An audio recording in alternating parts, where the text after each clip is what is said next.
Hello, I'm John DeBerry, which you may remember from previous videos, course manager for COM 181 here at Gateway.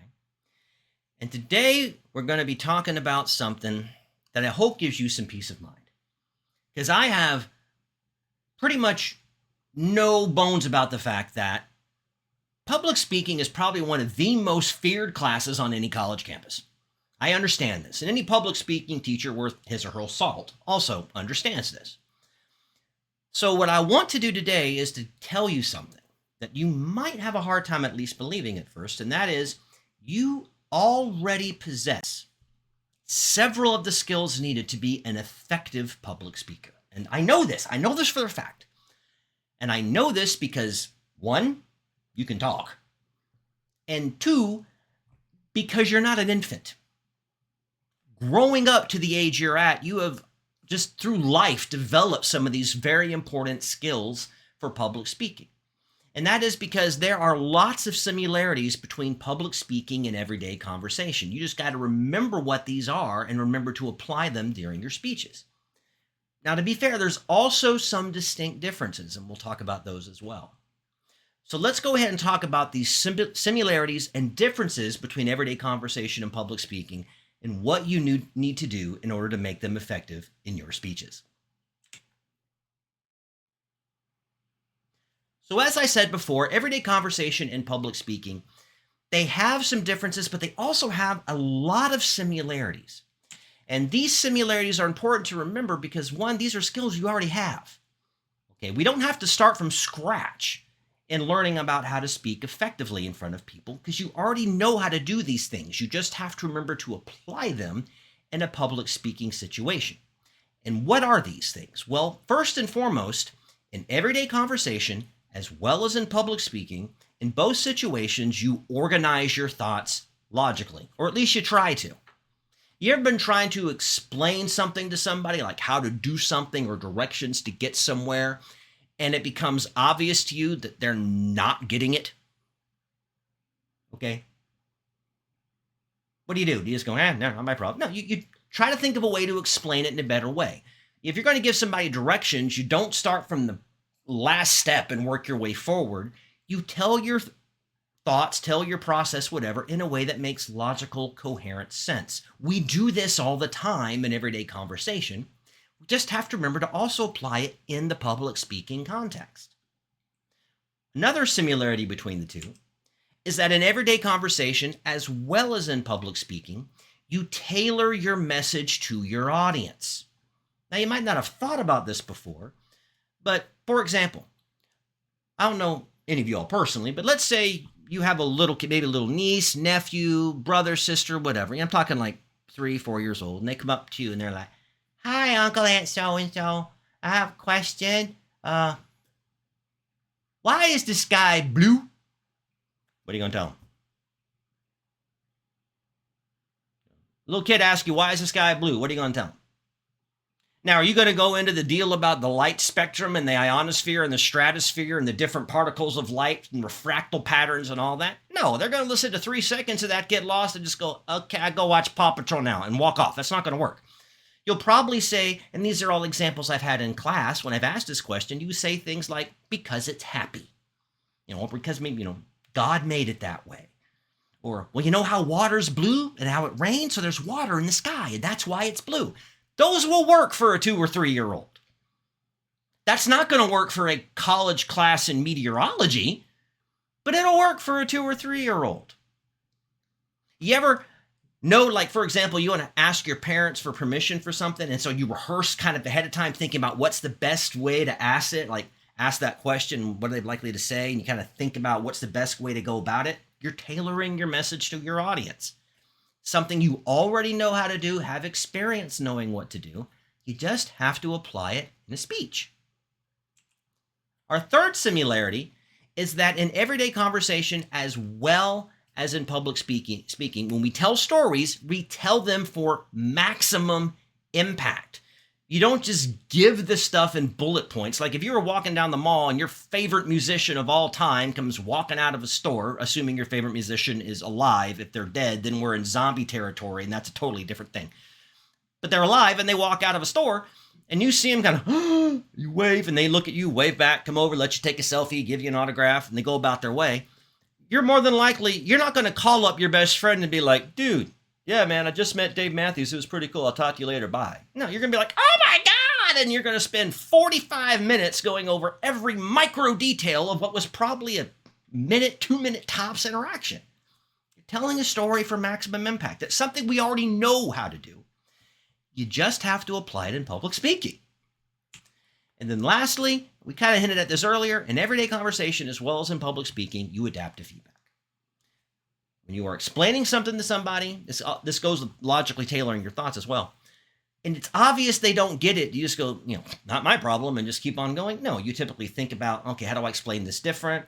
If you ever ask somebody for something and you get a no, do you just accept it, or do you try a different tactic, try a different argument? Those are all examples of adapting to feedback.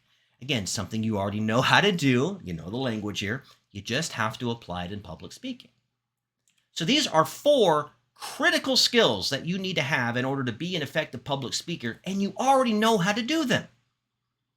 You just got to remember to apply them. So we don't have to, start from scratch on these 4 key important skills. There are, however, some key and distinct differences between everyday conversation and public speaking. And these we are going to need to start a little bit from scratch with as the course progresses, but that's okay. We can take these step by step. So what are some of these differences and why are they important? Well, first, public speaking is much more highly structured than everyday conversation. Why? Because it has to be. If you remember the previous video about the communication model, remember all the different things going on there, the different ways that miscommunication can occur? Public speaker, you got to plow through all that. And structure is one of the things that you can use that can effectively help you overcome those barriers. See, when you're talking to everybody in an everyday situation, you don't talk to them with like an introduction and a body and conclusion and effective transitions and all that stuff. You just talk. But when you give a speech, you have to do that. But if you talked that way normally, people would think you're crazy. For example, let's say I was walking down the hall at one of our campuses and you saw me and was like, hey, Mr. DeBerry, what are you going to do this weekend? What would you think if I responded to that question, what am I going to do this weekend, in this way? The weekend, the 6th and 7th days of the week, the time that is the joyous libation that is Saturday and the holy somberness of the Christian Sabbath of Sunday. Throughout my life, I have always looked forward to the weekend as not only a time to reinvigorate my mind, but also to recharge my soul and prepare for the upcoming week. So in discussing with you today what I plan to do for this weekend, I will first actually discuss my pre-weekend plans by discussing what I'd like to do on Friday night. I will then move into my plans for the first day of the weekend proper by discussing my plans for Saturday, and we will then conclude with discussing my plans for Sunday.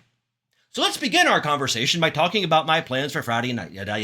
You would think I was crazy or high or something, because we don't talk like that in everyday conversation, but we do in public speaking because we need that level of structure to try to ensure the best possible case where we can be understood and we can be heard. Also, public speaking requires a more formalized language. Now, what do I mean here? I'm not saying to go out and get a thesaurus like many of you, and I did this myself, so I'm not hating on you. Many of you might have some point in your life in a paper tried to boost the grade by getting out a thesaurus and using some bigger words to say things because you thought the teacher would like it. Again, I'm not hating on you. I did the same thing. You don't want to do that in public speaking. Okay, remember that whole thing with the comment about encoding versus decoding and how that can be problematic because of differences and whatnot? You want to use a more formal language, i.e. a language that can be more broadly understood by the variance in your audience, the diversity within your audience. So using a lot of regional colloquialisms or a lot of acronyms or technical jargon can cause a lot of problems, and it can put you in a bad situation where things just aren't going to be communicated as effectively as you would hope. So you want to be sure you use that formal, kind of more broadly understood language when you give your speech. And lastly, when you give a speech, it is going to require a different delivery style than everyday conversation. It's just going to. And every single one of you is going to have to develop what I call your public speaking persona. Okay? That's my term. And what I mean by that is a certain way that you talk and sound and maybe even gesture. And you only need to do it when you're giving a speech, all right? I liken that public speaking persona to a coat. You put it on when you need it, you take it off when you don't.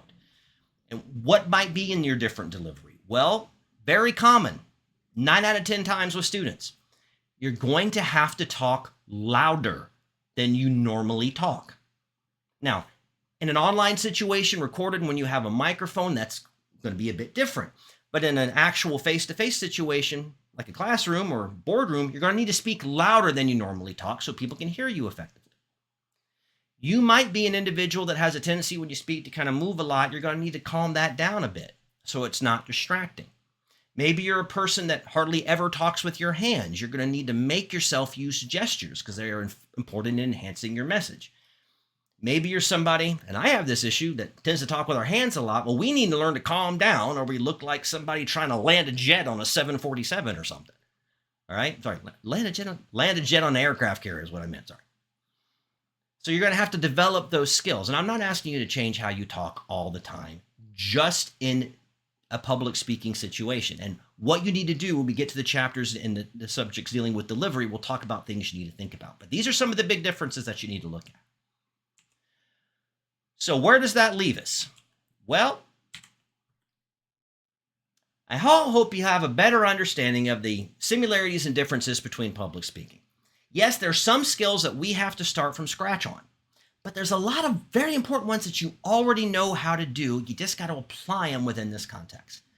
And I hope that can maybe reduce some anxiety you may have about the class and maybe give you a little bit of hope if you're really nervous. So again, I hope you enjoyed this video. I hope you got something out of it, and I will see you again in our next video.